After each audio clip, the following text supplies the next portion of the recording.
Bacaan 2 Korintus pasal 2.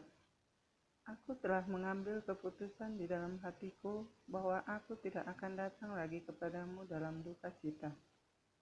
Sebab jika aku mendukakan hatimu, siapa lagi yang dapat membuat aku menjadi gembira selain Dia yang berduka cita karena aku? Dan justru itulah maksud suratku ini, yaitu supaya jika aku datang, jangan aku berduka cita oleh mereka, yang harus membuat aku menjadi gembira. Sebab aku yakin tentang kamu semua bahwa sukacitaku adalah juga sukacitamu. Aku menulis kepada kamu dengan hati yang sangat cemas dan sesak, dan dengan mencucurkan banyak air mata, bukan supaya kamu bersedih hati, tetapi supaya kamu tahu betapa besarnya kasihku kepada kamu semua. Harus diampuni orang yang bersalah. Tetapi jika ada orang yang menyebabkan kesedihan, maka bukan hatiku yang disedihkannya, melainkan hati kamu sekalian. Aku sekurang-kurangnya supaya jangan aku melebih-lebihkan hati beberapa orang di antara kamu. Bagi orang yang demikian sudahlah cukup teguran dari sebagian besar dari kamu, sehingga kamu sebaiknya harus mengampuni dan menghibur dia, supaya ia jangan binasa oleh kesedihan yang terlampau berat. Sebab itu aku menasihatkan kamu supaya kamu sungguh-sungguh mengasihi dia. Sebab justru itulah maksudnya aku menulis surat kepada kamu, yaitu untuk menguji kamu apakah kamu taat dalam segala sesuatu. Sebab barang siapa yang kamu ampuni kesalahannya, aku mengampuninya juga. Sebab jika aku mengampuni, seandainya ada yang harus kuampuni, maka hal itu kubuat oleh karena kamu di hadapan Kristus, supaya iblis jangan beroleh keuntungan atas kita. Sebab kita tahu apa maksudnya. Kecemasan dan kelegaan Paulus di Troas dan di Makedonia. Ketika aku tiba di Troas untuk memberitakan Injil Kristus, aku dapati bahwa Tuhan telah membuka jalan untuk pekerjaan di sana. Tetapi hatiku tidak merasa tenang karena aku tidak menjumpai saudaraku Titus. Sebab itu aku minta diri dan berangkat ke Makedonia. Tetapi syukur bagi Allah yang dalam Kristus selalu membawa kami di jalan kemenangannya. Dengan perantaraan kami, Ia menyerahkan keharuman pengenalan akan Dia di mana-mana. Sebab bagi Allah kami adalah bau yang harum dari Kristus di tengah-tengah mereka yang diselamatkan dan di antara mereka yang binasa. Bagi yang terakhir kami adalah bau kematian yang mematikan, dan bagi yang pertama bau kehidupan yang menghidupkan. Tetapi siapakah yang sanggup menunaikan tugas yang demikian? Sebab kami tidak sama dengan banyak orang lain yang mencari keuntungan dari firman Allah. Sebaliknya dalam Kristus kami berbicara sebagaimana mestinya dengan maksud-maksud murni atas perintah Allah dan di hadapannya. Pelayan-pelayan perjanjian yang baru. Bacaan 2 Korintus pasal 3. Adakah kami mulai lagi memujikan diri kami? Atau perlukah kami seperti orang-orang lain menunjukkan surat pujian kepada kamu atau dari kamu? Kamu adalah surat pujian kami yang tertulis dalam hati kami dan yang dikenal dan yang dapat dibaca oleh semua orang. Karena telah ternyata bahwa kamu adalah surat Kristus yang ditulis oleh pelayanan kami. Ditulis bukan dengan tinta tetapi dengan roh dari Allah yang hidup.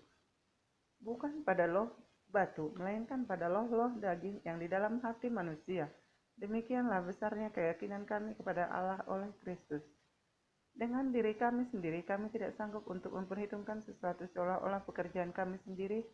Tidak, kesanggupan kami adalah pekerjaan Allah. Ialah membujuk kami juga sanggup menjadi pelayan-pelayan dari suatu perjanjian baru, yang tidak terdiri dari hukum yang tertulis, tetapi dari roh, sebab hukum yang tertulis mematikan, tetapi roh menghidupkan. Pelayanan yang memimpin kepada kematian terukur dengan huruf pada loh-loh batu, namun demikian, kemuliaan Allah menyertainya waktu ia diberikan. Sebab sekalipun pudar juga cahaya muka Musa begitu cemerlang sehingga mata orang-orang Israel tidak tahan menatapnya, jika pelayanan itu datang dengan kemuliaan yang demikian. Betapa lebih besarnya lagi kemuliaan yang menyertai pelayanan roh. Sebab jika pelayanan yang memimpin kepada penghukuman itu mulia, betapa lebih mulianya lagi pelayanan yang memimpin kepada pembenaran. Sebenarnya apa yang dahulu dianggap mulia jika dibandingkan dengan kemuliaan yang mengatasi segala sesuatu ini, sama sekali tidak mempunyai arti. Sebab jika yang pudar itu disertai dengan kemuliaan, Betapa lebihnya lagi yang tidak pudar itu disertai kemuliaan. Karena kami mempunyai pengharapan yang demikian, maka kami bertindak dengan penuh keberanian. Tidak seperti Musa yang menyelubungi mukanya supaya mata orang-orang Israel jangan melihat hilangnya cahaya yang sementara itu. Tetapi pikiran mereka telah menjadi tumpul, sebab sampai pada hari ini, selubung itu masih tetap menyelubungi mereka jika mereka membaca perjanjian lama itu tanpa disingkapkan, karena hanya Kristus saja yang dapat meningkapkannya. Bahkan sampai pada hari ini, setiap kali mereka membaca kitab Musa, ada selubung yang menutupi hati mereka. Tetapi apabila hati seorang berbalik kepada Tuhan, maka selubung itu diambil daripadanya. Sebab Tuhan adalah roh, dan di mana ada roh Allah, di situ ada kemerdekaan. Dan kita semua mencerminkan kemuliaan Tuhan dengan muka yang tidak berselubung. Dan karena kemuliaan itu datangnya dari Tuhan yang adalah roh, maka kita diubah menjadi serupa dengan gambarnya dalam kemuliaan yang semakin besar. Bacaan 2 Korintus pasal 4. Harta rohani dalam bejana tanah.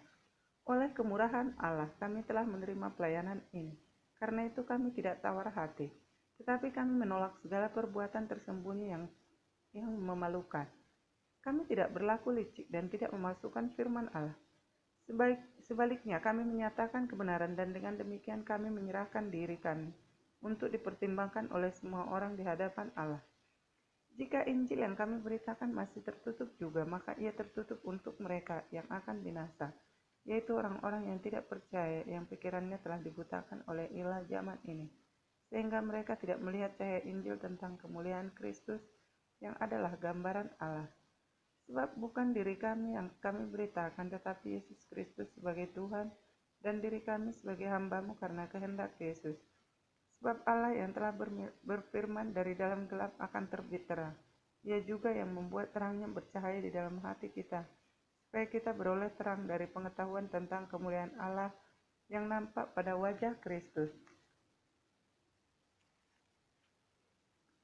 Tetapi harta ini kami punyai dalam bejana tanah liat, supaya nyata bahwa kekuatan yang melimpah-limpah itu berasal dari Allah, bukan dari diri kami. Dalam segala hal kami ditindas, namun tidak terjepit. Kami habis akal, namun tidak putus asa. Kami dianiaya, namun tidak ditinggalkan sendirian. Kami dihempaskan, namun tidak binasa. Kami senantiasa membawa kematian Yesus di dalam tubuh kami, supaya kehidupan Yesus juga menjadi nyata di dalam tubuh kami.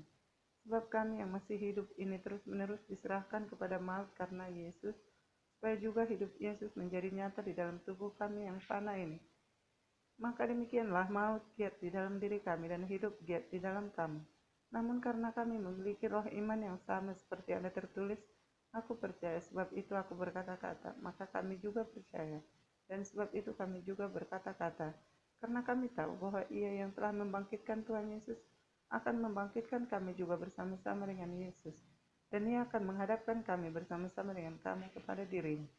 Sebab semuanya itu terjadi oleh karena kamu, supaya kasih karunia yang semakin besar berhubung dengan semakin banyaknya orang yang menjadi percaya, menyebabkan semakin melimpahnya ucapan syukur bagi kemuliaan Allah.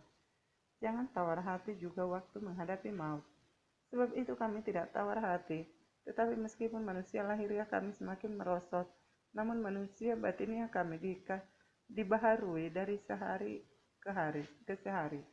Sebab penderitaan ringan yang sekarang ini mengerjakan bagi kami kemuliaan kekal yang melebihi segala-galanya, jauh lebih besar daripada penderitaan kami. Sebab kami tidak memperhatikan yang kelihatan, melainkan yang tak kelihatan. Karena yang kelihatan adalah sementara, sedangkan yang tak kelihatan adalah kekal. Bacaan 2 Korintus pasal 5. Karena kami tahu bahwa jika kemah tempat kediaman kita di bumi ini dibongkar, Allah telah menyediakan suatu tempat kediaman di surga bagi kita, suatu tempat di kediaman yang kekal, yang tidak dibuat oleh tangan manusia. Selama kita di dalam kemah ini, kita mengeluh, karena kita rindu mengenakan tempat kediaman surgawi di atas tempat kediaman kita yang sekarang ini. Sebab dengan demikian kita berpakaian dan tidak kedapatan telanjang.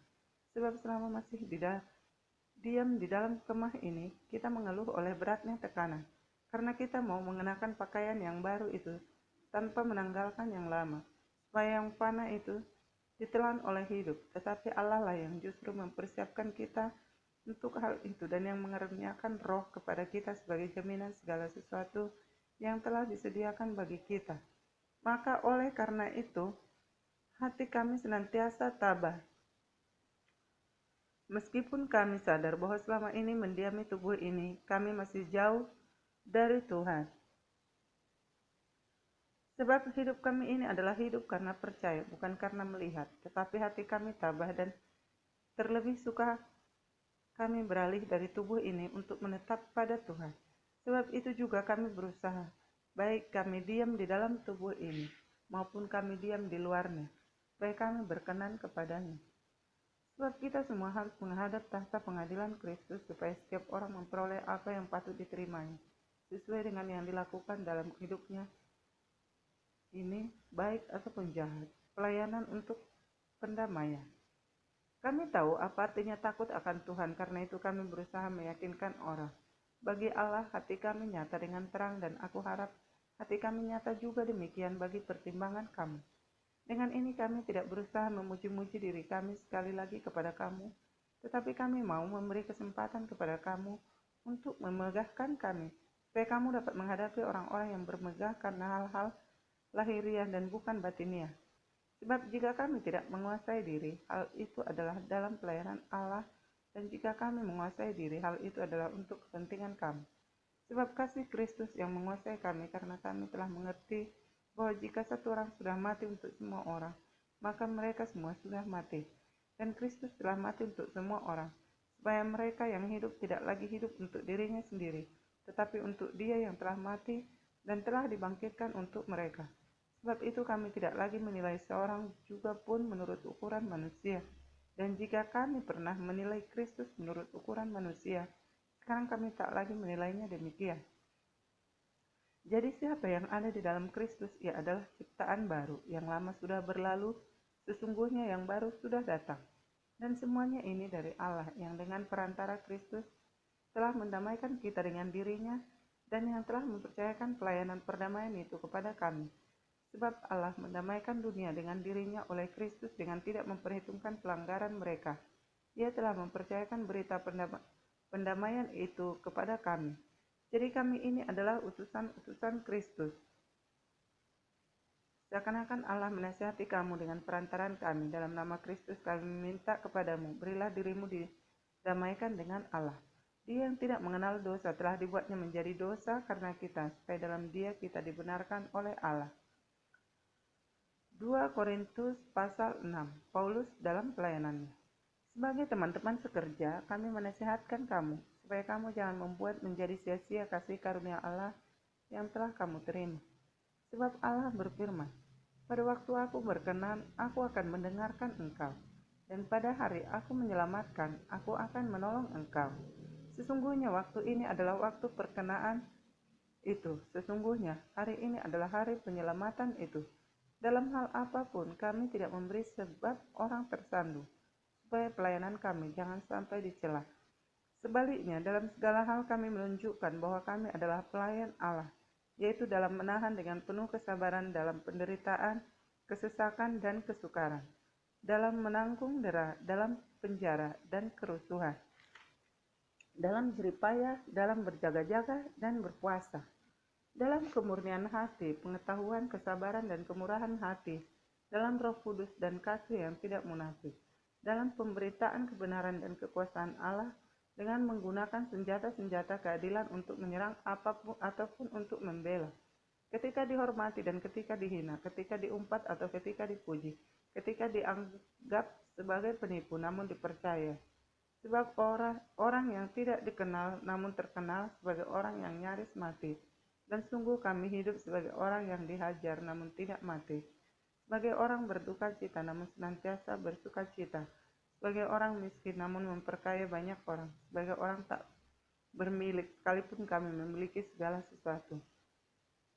Jangan ada lagi noda kekafiran. Hai orang Korintus, kami telah berbicara terus terang kepada kamu, hati kami terbuka lebar-lebar bagi kamu. Dan bagi kamu ada tempat yang luas dalam hati kami, tetapi bagi kami hanya tersedia tempat yang sempit di dalam hati kamu. Maka sekarang supaya timbal balik, aku berkata seperti kepada anak-anakku, Bukalah hati kamu selebar-lebarnya. Janganlah kamu merupakan pasangan yang tidak seimbang dengan orang-orang yang tak percaya. Sebab persamaan apakah terdapat antara kebenaran dan kedurhakaan? Atau bagaimanakah terang dapat bersatu dengan gelap? Persamaan apakah yang terdapat antara Kristus dan Belial? Apakah bagian bersama orang-orang percaya dengan orang-orang tak percaya? Apakah hubungan bait Allah dengan berhala? Karena kita adalah bait dari Allah yang hidup menurut firman Allah ini. Aku akan diam bersama-sama dengan mereka dan hidup di tengah-tengah mereka, dan aku akan menjadi Allah mereka, dan mereka akan menjadi umatku. Sebab itu keluarlah kamu dari antara mereka, dan pisahkanlah dirimu dari mereka, firman Tuhan, dan janganlah menjamah apa yang najis, maka aku akan menerima kamu, dan aku akan menjadi bapamu, dan kamu akan menjadi anak-anakku laki-laki dan anak-anakku perempuan. Demikianlah firman Tuhan yang Maha Kuasa.